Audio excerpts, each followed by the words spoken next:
On to our top focus this hour, Prime Minister Narendra Modi will brief the House on the COVID-19 situation in the country on day 2 of the parliamentary monsoon session today. Meanwhile, the opposition is likely to rake up the issues of fuel price rise and farm laws, even as some of the opposition parties have moved the motion to discuss the alleged Pegasus Snoopgate report as well. And yesterday we saw a stormy start to the proceedings of both the Rajya Sabha as well as the Lok Sabha. Let me go across to our special guests who are joining us this hour. We have Deshrata Nigam, who is an advocate and political analyst. We also have Professor GVR Shastri.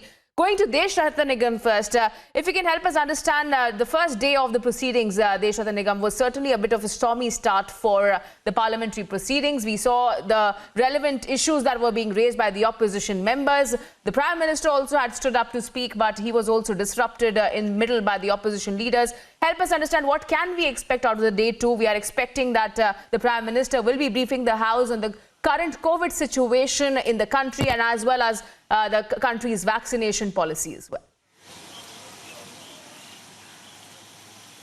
Richa, let me make it very clear once again. What happened yesterday was a new low for the parliamentary history. When the new ministers were being introduced, the Prime Minister, the highest executive person in the government, was actually disrupted time and again. In fact, the Prime Minister, before the parliamentary session, had already briefed the media and the entire nation that let there be, sharp questions asked from the government, and the time should be given to the government to answer them, and you should listen to them patiently. That did not happen yesterday, and I hope today the opposition will try to, organize themselves and not be as disruptive as they were yesterday, because the nation is watching them. And India did go through a very difficult time, but the world economic institutions have faith in India. They are saying that India would grow from 8.5 to 11.5%, which is the fastest in the world. And we have the highest vaccination taking place in the world. We have already crossed 40 crore vaccination doses. And the way we are going, and we are coming out of the pandemic, we require opposition to be also, nobody minds that they ask difficult questions. But this is a time that India has to, project itself as a united country, as somebody who's willing to take on China, and also the pandemic, which is, and the impending and the possibility of the third wave. And I hope that the low level of politics which has been done by the opposition yesterday, they will forget it and shake hands with the government so far as the parliamentary procedures and decorum is concerned. You ask difficult questions, and I am sure government will answer them to your satisfaction. And this is not the time to earn brownie points, and this is the time to accelerate the pedal for economy and to put India on the global map when the world is looking up to you, that India is going to lead so far as the economic growth of the world is concerned. Absolutely. In fact, we'll also go across to Professor GVR Shastri. Professor Shastri, your reading on what can we expect from today. Yesterday, while addressing the media right before the beginning of the monsoon session, the Prime Minister once again reiterated the fact that the opposition leaders must come forward, ask the relevant questions. There is no need to stop on that. But at the same time, there were several disruptions that we witnessed as well. Today as well, we are expecting that there will be a motion that has been passed to discuss the alleged Pegasus Snoopgate report as well. Help us understand how crucial is this particular parliamentary monsoon session today, because the Prime Minister will also be discussing and addressing about the current COVID situation and the vaccination policy, which is of utmost importance at this stage in the country.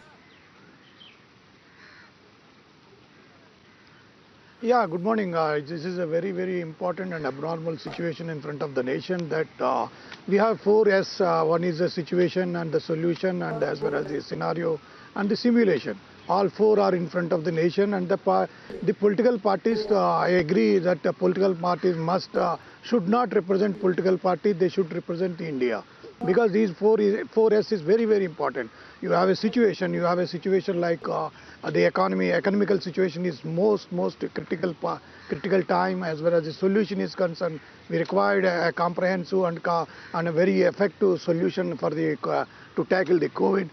As well as the simulation is concerned, that we have agricultural farmers are very distressed, and they have a number of issues to be understand, and government has to explain, and the farmers must understand that, as well as as the scenario is concerned, you see the scenario, the overall scenarios of petroleum prices and essential commodities. These are the things. It's not. I agree with Deshrat Nigam on one point that this is not the time that the political parties they don't pay anything, that they have to stand in the parliament, inside the parliament, and they have to question, or they have to stand along with the shoulder to shoulder with the government. I agree with that. It's not the party should not play any roles.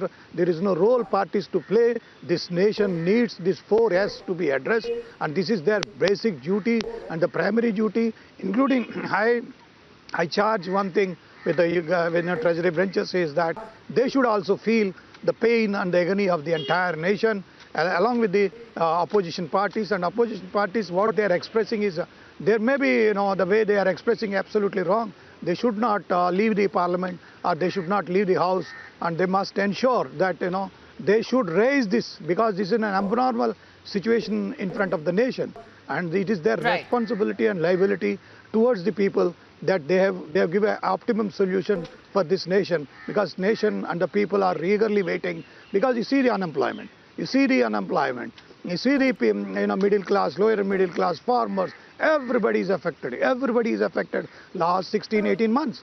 They can say the continuity and the change of the economical power, because the purchasing power is so less at this hour, and the people they don't know what the way out. They need a moral support, they need a guidance, they need a light towards looking forward to overcome these issues. It is the responsibility of the governance, as well as the principal governance, as well as the opposition. It's not, and that's the reason I am saying they should not represent the parties, they must represent the people. Now this is the time, and as very, very important, they must represent the people of the nation. Right. In fact, Deshrat Nigam, we have seen as to how these are unprecedented times that the world is facing currently on account of the COVID pandemic. We have just now, in a way, tried to ease ourselves out of the second wave of the pandemic. How crucial do you think is this address by the Prime Minister to both the houses of the Parliament today to help us understand the current COVID situation? Because as the Prime Minister has maintained in the past as well, complacency is something that we cannot afford to do at this stage. But at the same time, the opposition continues to, in a way, politicize the issue. Richa, again, I would say, first let me say something about the Snoop Gate, then I'll answer your question. There is no Snoop and there is no gate. In fact, what is being paraded as an unidentified source gave it to some organization called Forbidden Stories, and some unverified, uncorroborated false information. And that information is readily available on various digital platforms such as SCL Outlook. And therefore, it requires a serious investigation as to who are these people behind who are trying to malign India and unnecessarily create a situation when the monsoon session was about to begin. So it's a serious issue, need to be investigated and culprit to be caught. Secondly, the world suffered on account of pandemic. The entire world, not only in India, but the data and the facts clearly show that India did better. Everybody struggled, India also struggled, but India came on top of the second wave itself. And the highest vaccination which is being done, and therefore the Prime Minister's address to both the houses is very crucial, but it shows the direction, it shows the efforts of the government which have been done in the past, and the efforts that will be taken in future also, and as well as present. And therefore, the opposition must listen to it very, very carefully. And if they find through constructive suggestions, and if the suggestions are good, and I'm sure government has all the ears for them, and those suggestions can be incorporated. When the government, hears the ordinary people through web portals and listens to their suggestions and incorporates them in policies, these are elected representatives, and they are representing people, as Mr. Shastri clearly pointed out, and rightly so. They have to represent people and not start shouting in the parliament and drown the first person, the Prime Minister, whose speech is very, very important as a policy narrative will be laid down.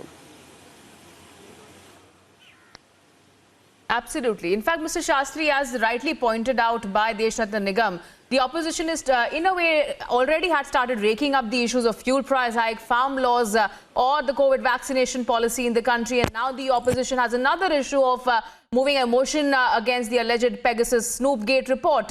Do you think that in a way all these other issues will in a way try to overshadow the current COVID crisis that the country is facing? And that's what the Prime Minister is trying to highlight through his speech and an attempt to reach out to the opposition as well.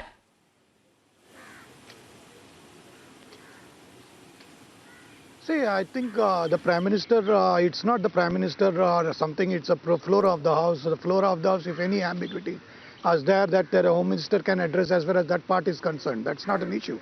As I said, very simply and straight is that the people, including Bharatiya Janata Party, including Congress Party, I don't want any political party represent right now. They should represent the entire Indians, 130 crores population. Because the situation is very, very, very critical right now as far as the economical situation of this nation is concerned.